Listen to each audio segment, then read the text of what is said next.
Alright, settle in, buttercups.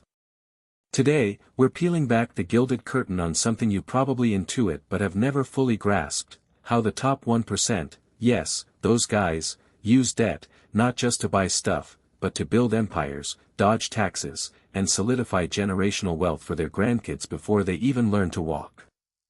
And they do it all legally. Mostly. Like, 99% legally. Hook, midnight to 0:45. So, you've probably heard it your whole life, right? Debt is bad. Avoid debt. Pay off your credit cards.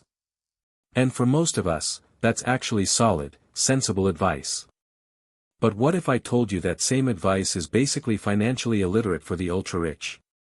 What if the very thing you're told to avoid is their secret sauce, their cheat code to getting wealthier, faster, and often, without paying their fair share of taxes? Yeah, I know. It's infuriating. But today, we're not just gonna whine about it.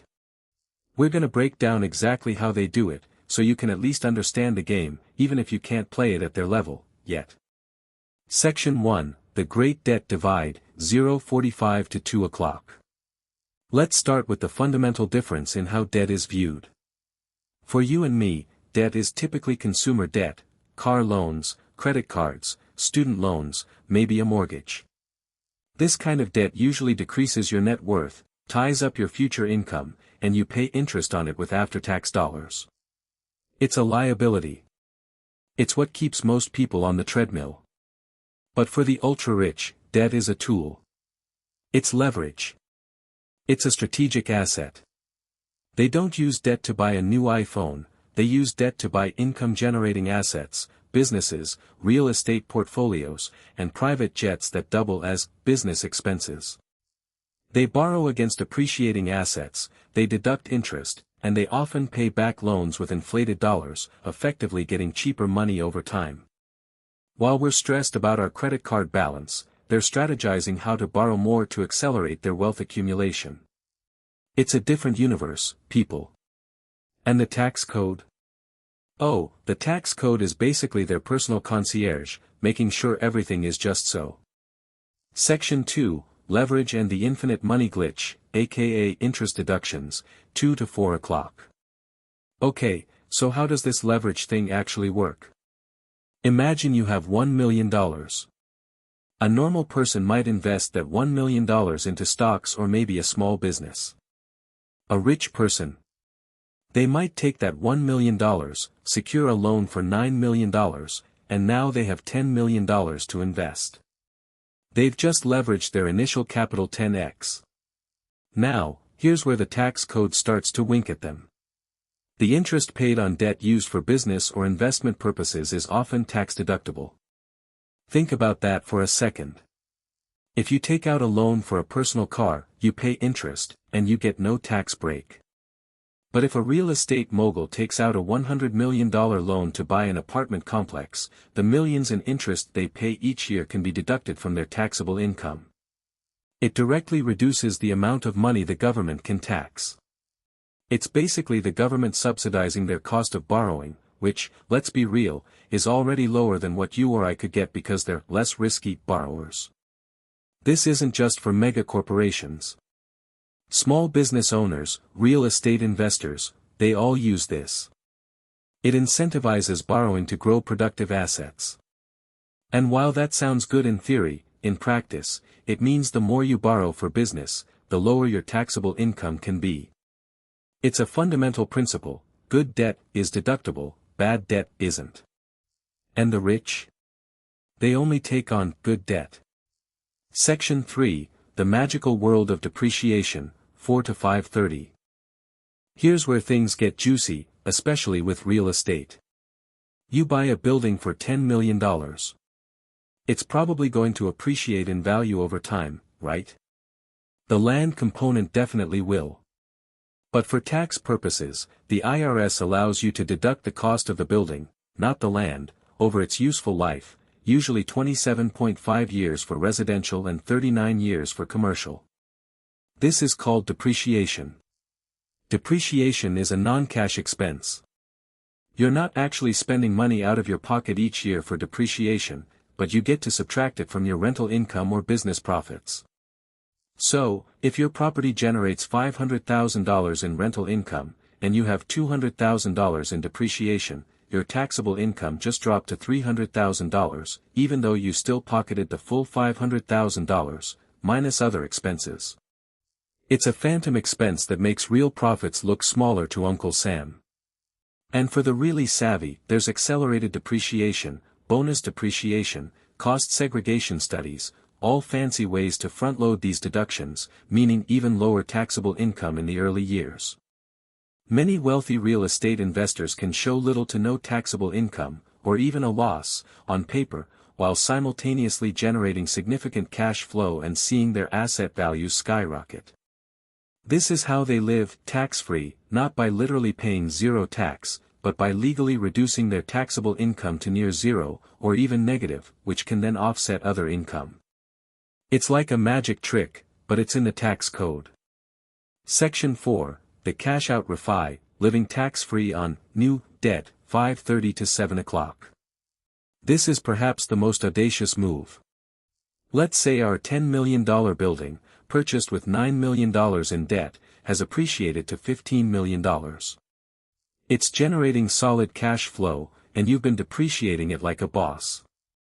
Now, instead of selling it, which would trigger capital gains taxes, what do? They take out a new, larger loan against the appreciated value. They do a cash-out refinance.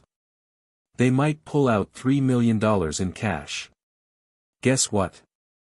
Loan proceeds are not considered income by the IRS. So, that $3 million they just pulled out, it's completely tax-free. They can use that money to buy more assets, pay for their lavish lifestyle, or just put it in their brokerage account. And the best part?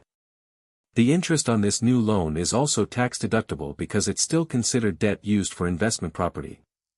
So, they've pulled out millions in tax-free cash, retained ownership of an appreciating asset, and are deducting the interest on the debt used to extract that cash. This cycle can repeat indefinitely. It's how many wealthy individuals maintain their lifestyle without ever having to sell assets and pay capital gains taxes. They just borrow against their growing wealth, tax-free. They literally live off debt, and the system rewards them for it. Section 5, Trusts and Dynasties, the Generational Wealth Loophole, 7 to 830. But it's not just about current income, it's about passing it down.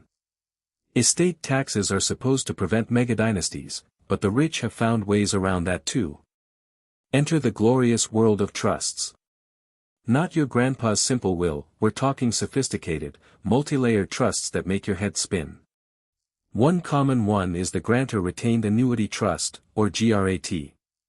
A wealthy individual puts an appreciating asset into a GRAT for a term, say, 2 years, retaining the right to an annuity payment. If the asset appreciates above a certain IRS-mandated rate, that excess growth can pass to their heirs virtually gift tax-free. They're betting on appreciation, and if they win, a huge chunk of future wealth transfer bypasses taxes. Then there are dynasty trusts. These babies can last for generations, sheltering assets from estate taxes, gift taxes, and even generation-skipping transfer taxes for hundreds of years in some states. The assets are technically owned by the trust, not the individuals, so they bypass estate taxes when someone dies. It's like creating a financial black hole where wealth goes in, multiplies, and never sees the light of a tax collector's ledger for millennia. This is literally how families like the Rockefellers and Rothschilds maintain wealth across centuries. Section 6, The Charity Conundrum, It's Not What You Think, 8:30 to 9:30. Okay, I know what you're thinking, but rich people donate so much to charity. And yes, many do. But even this often comes with a hefty tax benefit. They'll donate appreciated assets, like stocks or real estate, instead of cash. They get a tax deduction for the fair market value of the asset, and they avoid paying capital gains tax on the appreciation of that asset. It's a double win. Even better, they can use donor-advised funds, DAFs. They contribute to a DAF, get an immediate tax deduction, but they don't have to decide which charity gets the money right away. They can advise the fund later. It's like putting money in a charitable holding tank, getting the tax break immediately, and retaining influence over where it eventually goes. It's philanthropic, yes, but also highly strategic from a tax perspective. They are literally being incentivized by the government to donate their assets by getting a large tax break for doing so. Meanwhile, they're still accumulating wealth, often with their other strategies. Section 7, Carried Interest, Private Equity's Superpower, 9:30 to 10:15. One more quick one for the finance nerds, carried interest. This is how private equity and hedge fund managers make bank. Instead of their compensation being taxed as ordinary income, which could be up to nearly 40%, a significant portion of their profits from investments is treated as carried interest and taxed at the lower long-term capital gains rates, max 20%. This is effectively a massive tax break for some of the highest earners in finance, simply because of how their compensation is structured. It's a loophole that's been debated for decades, but it persists, saving these individuals billions. Section 8, Why does this matter to you? 10:15 to 11 o'clock, ***. So, why should you care about this financial wizardry? Because these aren't just arcane tax laws, they are structural advantages that widen the wealth gap. When the rich can grow wealth using tax-deductible debt and avoid taxes on appreciation and inheritance, while the average person pays taxes on every paycheck and struggles with non-deductible consumer debt, the playing field isn't just uneven, it's a different sport altogether. It means less tax revenue for public services, more wealth concentration, and a system that inherently favors those who already have capital. Conclusion, 11 to 11:45. Understanding these mechanisms isn't about bitterness, it's about awareness. It's about recognizing that the rules aren't the same for everyone. While we can't all immediately tap into these high-level strategies, we can learn to think differently about debt, distinguishing between productive and unproductive debt. We can focus on acquiring income-generating assets, even small ones, and understanding the tax implications of our own investments. And maybe, just maybe, we can advocate for a tax system that's a little less generous to those who need it least. So, next time someone tells you debt is always bad, remember the 1%. They're probably laughing all the way to their tax-sheltered, debt-leveraged, generational wealth trust. Don't forget to like, subscribe, and hit that notification bell if you want more cynical takes on how the system really works. Stay financially woke, fam.